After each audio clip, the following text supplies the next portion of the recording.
dobrodošli na novi video. Danas ćemo gledati SCP-3788. To je jedan SCP koji nikada nisam čuo za, a od sada ćemo da vidimo kakav je. They call him the Grill Master. At least he says they do, never clarifying who calls him that. But he's got the custom-printed apron to prove it, worn over his flannel shirt. It features orange flames over a black material, a skull with two spatulas crossed underneath it, and his assumed title emblazoned at the top. He's the Grill Master, and nobody can take that away from him.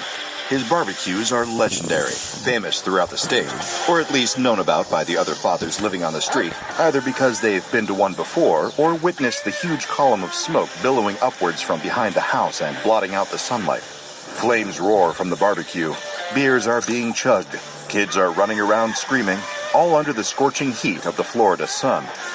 The Grill Master stands proudly at his station, smiling to himself in the knowledge that this could well be his most famous cookout of all. He's never hosted one this attended before. It's sure to make the neighbors forget about the divorce. One of the kids rushes over to him, wielding a blue and green water gun. Trouble. The Grill Master warns them not to spray near the fire, but the kid just giggles in response. It's all a game to them. They have no idea the reputation on the line. The Grill Master issues another warning, but the unruly child protests, whining that they just got this water gun at a yard sale and they haven't been able to shoot anyone yet. With a sigh, the Grill Master closes the lid of the barbecue, protecting the precious meat from the stream of water he's expecting to be fired any moment now. Sure enough, it streaks through the air and splashes him, seeping through his custom apron. The child is placated, and the Grill Master goes to wipe the water with his hand, only to feel an intense burn against his skin. He recoils, staring at his hand in horror as the skin begins to melt before his eyes. He tries desperately to pat himself dry, only for the searing pain to reach his chest as whatever the corrosive liquid is melts its way through the fabric and starts eating away at his flesh. Little does the Grill Master know, as he falls to the ground writhing in pain, something tiny is being carried through his bloodstream, wriggling its way into its new home. Him. A suburban summer barbecue that ended in chaos sounds like perfect folly for the SCP Foundation. It didn't take long for the Foundation's operatives to swarm the small Florida town, managing to stay undetected thanks to the wide-scale administering of amnestics on the local populace.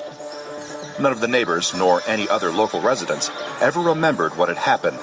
The creature they'd seen and the unfortunate victim that had become its host were scrubbed from everyone's memories.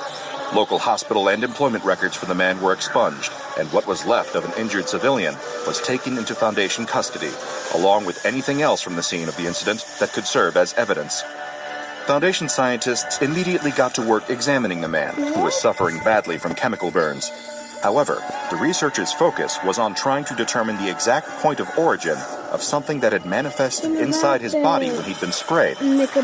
Some scattered suggestions arose about making an attempt to separate the two, to try and save the civilian's life from whatever had bonded itself to him. An assessment revealed that the man the creature was now seemingly using as a host was still alive, but rapidly losing brain and motor function. As a result, saving his life was deemed by the finance department to be an inadequate allocation of Foundation time and resources. Researchers at the Foundation were told to ignore the man's pleas for help and instead focus solely on the creature. It didn't take them long to determine the obvious, that whatever this organism was, it was unlike anything found on Earth. From closer testing and examination, it seemed that what had bonded with the human host was some kind of unidentifiable unicellular organism, which the Foundation scientists took to nicknaming Kelvin. They were able to take a closer look at Kelvin, discovering that the single-celled life form was largely comprised of an organometallic polymer and enamine chains. As well as being radically distinct from any life form native to Earth, Foundation researchers were baffled by how exactly this tiny organism had embedded itself in a human body, or more concerningly, why? Based on its structure and chemical composition, the unicellular creature didn't seem at all suited to survive in the conditions within a human being's body. The Foundation's top scientific minds were able to run a number of simulations to determine the perfect environment for housing an organism such as Kelvin would be a liquid solution of dissolved methanol, formaldehyde, and acetic acid, along with various salts. Of course, these chemicals all naturally occur within the human body. Methanol, also known as wood alcohol, is in fact present in a number of organisms, including animals and plants, as well as human beings. Fresh fruit and vegetables, some fermented beverages, and even diet sodas that contain aspartame are all good sources of methanol. Formaldehyde and acetic acid are both derived from methanol as well, and are commonly created via chemical reactions in order to be used as the base materials in products like acrylic plastics and synthetic fabrics, making all three of these chemicals present in clothing, adhesives, and paint, as well as within a human body. As part of the metabolic process, humans naturally produce around 1.5 ounces of formaldehyde, as well as acetic acid, which actually helps to metabolize certain fats and carbohydrates. However, while all the necessary chemicals and salts for Kelvin's survival were present in the body it was now living in, that didn't mean that the single-celled creature was necessarily suited to being inside a living host. For one, a human body is itself a more complex organism than a unicellular life form like Kelvin. As a result, the body's natural defense systems made it a dangerously hostile habitat for unexpected visitors. Human antibodies typically don't take kindly to intruders and will often attack foreign cellular bodies in order to protect vital organs and keep them functional. The same way that a human body protects itself from viruses was also defending the unwilling host against Kelvin. Although Kelvin was draining its host's metabolic system of methanol, formaldehyde, and acetic acid to survive, thus weakening the immune system, it wasn't enough to prevent antibodies from attacking the unicellular life form. The longer the man was kept alive, the more antibodies he was producing, and these were eroding holes in the cell wall that protected Kelvin. So once again, the Foundation scientists faced another dilemma. Did they keep the host alive and help his body reject Kelvin? Or did they experiment with strengthening the single-celled organism in order to see what happened? The decision was deferred from the research team up the chain of command. The finance department made the same case that the Foundation's resources were better spent on understanding this single-celled anomaly, but the ethics committee was quick to argue that the Foundation's job was to protect the public from anomalies. By letting Kelvin's human host die, they'd be abandoning their primary mandate. Eventually, the decision reached the O5 Council, who were alarmingly quick to sidestep the ethics committee's concerns and approve the research team to keep Kelvin alive and functional, no matter what it did to the host. So, following the orders of the council, researchers focused all their efforts on Kelvin. They were able to introduce and synthesize a solution containing all the necessary chemicals that the unicellular creature needed to survive. A cocktail of methanol, acetic acid, salts, and formaldehyde, which they then introduced to the host's bloodstream. Sure enough, this abundance of the chemicals it needed for nutrition only strengthened Kelvin, so much so that within days it was able to resist antibody attacks. The cell wall surrounding it was impenetrable, and the near microscopic organism's mass started to rapidly increase the more essential metabolic chemicals that it absorbed, both from the scientists feeding it and what little its host had left. Within weeks, Kelvin's host resembled a withered, desiccated zombie more closely than a living human being. Intravenous bags of synthetic metabolic chemicals were hooked up to his body, with Foundation personnel instructed to disregard his weak pleas for someone to help him. A few raised concerns whenever his heart rate lowered to the point he had almost flatlined, but this only ever resulted in an electrical jolt that jump-started his regular heartbeat. All the while, Kelvin was being fed. Scientists had been observing the unicellular life form through specialized microscopes, meaning they hadn't noticed the change right away. Focusing in on the same spot soon became akin to staring at a singular drop in an ocean. Taking x-rays of the host suddenly showed a dark mass spreading out within their chest cavity. It was clear that Kelvin had undergone something of a growth spurt. Where it had started as a single cell, since the Foundation had started nurturing it, Kelvin had begun producing its own mass within the human host. Before long, it was substantially bigger, so much so that it was observable without the equipment needed before. However, some of the scientists weren't exactly put at ease when they noticed alien twitches coming from beneath the host's skin. It quickly became apparent, even to those who hadn't seen the X-ray images, that Kelvin had changed in shape as well as size. The creature seemed to have fit itself within its host's chest cavity, but the more rapidly it grew, the more it posed a risk of becoming too big to stay inside the unfortunate human. 3 appendages, thought to be arms or legs, were curled up right over where the man's stomach should have been displacing his organs. The rest of Kelvin's newly grown form seemed to vaguely resemble a sunfish, one of the largest vertebrate fish in the world.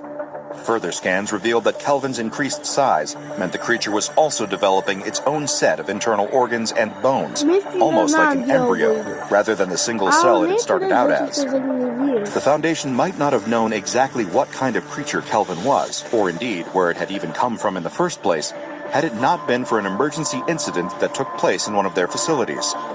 It just so happened that the same site where researchers were keeping Kelvin alive inside its host became the target of an attack by none other than the Chaos Insurgency, the dangerous splinter group that formerly served as part of the Foundation.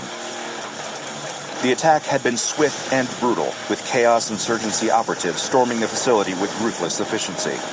Thanks to their training from disavowed members of the Foundation's elite mobile task force Alpha 1, the Red Right Hand, these insurgents were able to navigate the halls of the research site in an attempt to raid it for anomalous items that they could use in their ongoing war against the SCP Foundation. Since they were established by the O5 Council, the Chaos Insurgency had a long and storied history of operating under the cover story that they were traitors to the Foundation, stealing anomalies in secret to further the Council's own shadowy agenda.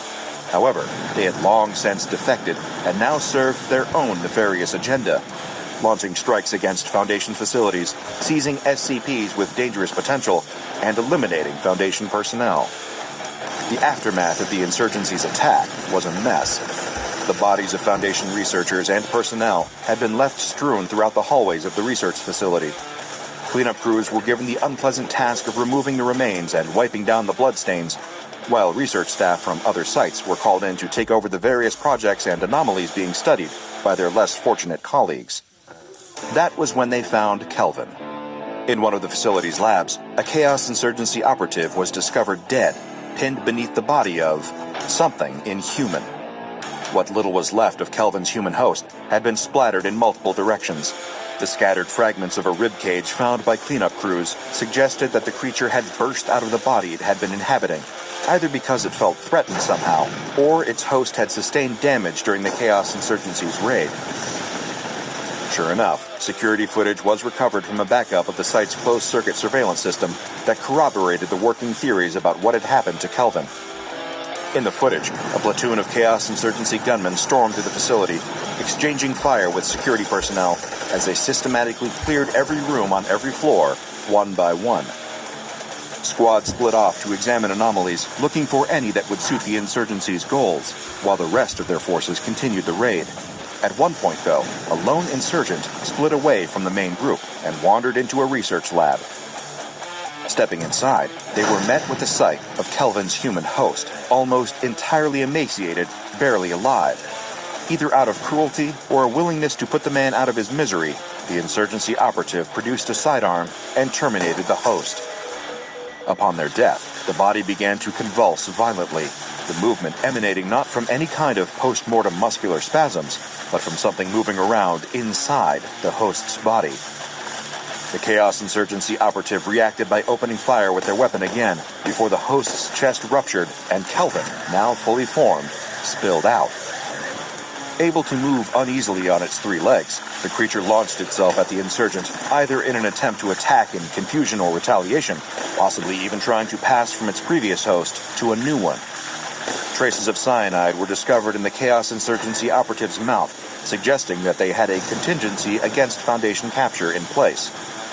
It was suspected that the surprise from seeing a creature like Kelvin erupting out of a cadaver made the insurgent accidentally bite down on a cyanide pill disguised as a tooth. At this point in the footage, the Kelvin creature seemed to stop moving, losing consciousness. By the time it was discovered after the raid, it had already perished.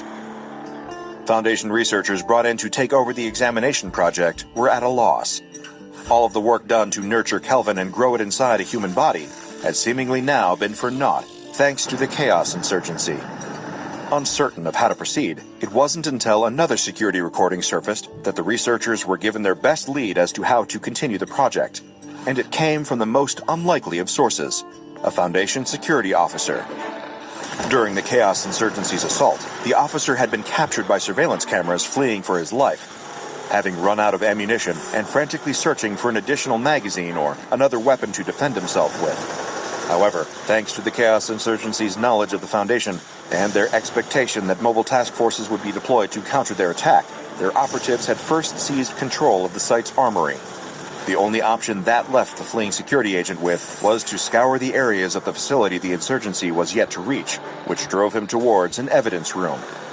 Frantically emptying boxes, looking for something even remotely resembling a viable self-defense option. In his search, the security cameras showed the Foundation officer discovering a piece of evidence recovered from the Florida barbecue where the Foundation had discovered Kelvin. It was an unassuming water gun made out of blue and green plastic with an orange nozzle and trigger. When interviewed following the raid, the security officer clarified that his intention had been to surprise a Chaos Insurgency operative, temporarily blinding them with a spray of water directly to the eyes, then disarm them, relieving them of their firearm to use it to defend himself. This wasn't what happened. Little did the officer realize that he had just retrieved the missing piece of the puzzle when it came to the question of the unicellular lifeform's point of origin. The water gun wasn't a simple child's toy. It was SCP-3788. Upon discovering the anomalous water gun against a member of the Chaos Insurgency, the security officer unexpectedly doused the target with a pressurized jet of liquid ammonia. On contact, the corrosive substance dissolved the insurgents' bodily tissues, rapidly and agonizingly melting them. Their injuries were fatal. Following the discovery of this incident, the Foundation's researchers requisitioned the anomalous water gun. It had been incorrectly stored as evidence following the Florida incident, with the previous research team too fixated on the development of Kelvin to notice what had appeared to be a harmless child's toy. Researchers began investigating the object's capabilities in an attempt to determine a link between the ammonia-firing water gun and the now-deceased specimen of a single-celled organism. Testing didn't take long to yield the answers they were searching for. The screw cap for filling up the gun with water was sealed shut and impossible to open. Threading a fiber optic camera through the gun's nozzle only showed what looked like the empty interior where water would normally be. Yet, as Foundation personnel soon discovered, SCP-3788 itself was where Kelvin had come from. The gun itself contained a spatial anomaly, linking it to an unknown location. When fired, the high-pressure jet of corrosive liquid ammonia that was released was from wherever this spatial anomaly led to. Upon further examination of the dangerous chemical released whenever SCP-3788's trigger was pulled, Foundation experts discovered the presence of other chemicals, namely dissolved methanol, formaldehyde, acetic acid, and various salts, exactly what Kelvin had needed in order to survive. Also contained in the ammonia solution were several unidentified unicellular organisms, each consisting mainly of organometallic polymers and enamine chains, and unlike any other life form found anywhere on Earth. In short, they were more of Kelvin. Through continued usage of SCP-3788, Foundation researchers were able to use the anomalous water gun to eject multiple additional samples of these single-celled organisms. Capturing these, they were able to cultivate them in much the same way Kelvin had been allowed to grow, but without the need for human hosts. Instead, preserving them in ammonia tanks and feeding them the same synthetic solution that had allowed Kelvin to grow from its unicellular form. On occasion, use of SCP-3788 would result in the ejection of an unidentified organism that resembled a sunfish, each possessing 6 eyes and 3 limbs. On further inspection, these creatures also shared a similar biochemistry to the single-celled organisms and to the deceased remains of the Kelvin test subject. Testing using SCP-3788 was suspended, however, following an incident now designated Incident 3788-G. 4 months into their experimentation with the anomalous water gun, the object unexpectedly ejected a 35-meter-long metallic vehicle, which was propelled out at the same velocity as the liquid ammonia. This caused it to crash through several rooms of the Foundation facility, resulting in numerous workplace injuries and a handful of deaths that have since cost the Foundation dearly in compensation. The vehicle itself seemed to resemble a submarine. When Foundation agents opened up the metal hatch to its entrance, a group of 8 organisms emerged. Each displayed signs of sapience, as well as sported 3 legs and appeared to resemble sunfish, much like Kelvin had. However, all 8 of the creatures quickly lost consciousness, suffering from atmospheric shock, and were immediately rushed to ammonia tanks to keep them alive. An inspection of their vehicle by the Foundation uncovered pictograms, as well as a written language that has only been partially translated. Based on this information, the Foundation has cause to believe that the creatures originated on Titan, one of the moons of Saturn, and that this is where the spatial anomaly within SCP-3788 leads to. A conclusion that almost nobody suspected, but was undeniably and literally out of this world. Check out the Dr. Bob Patreon and become a junior researcher today. Now go and watch another entry from the files of Dr. Bob, like SCP-3852. More video je završen. Ako želite još jedan video da pogledamo o SCP-u nekom koji vi želite, napišite u komentarima i to. Ništa, čao!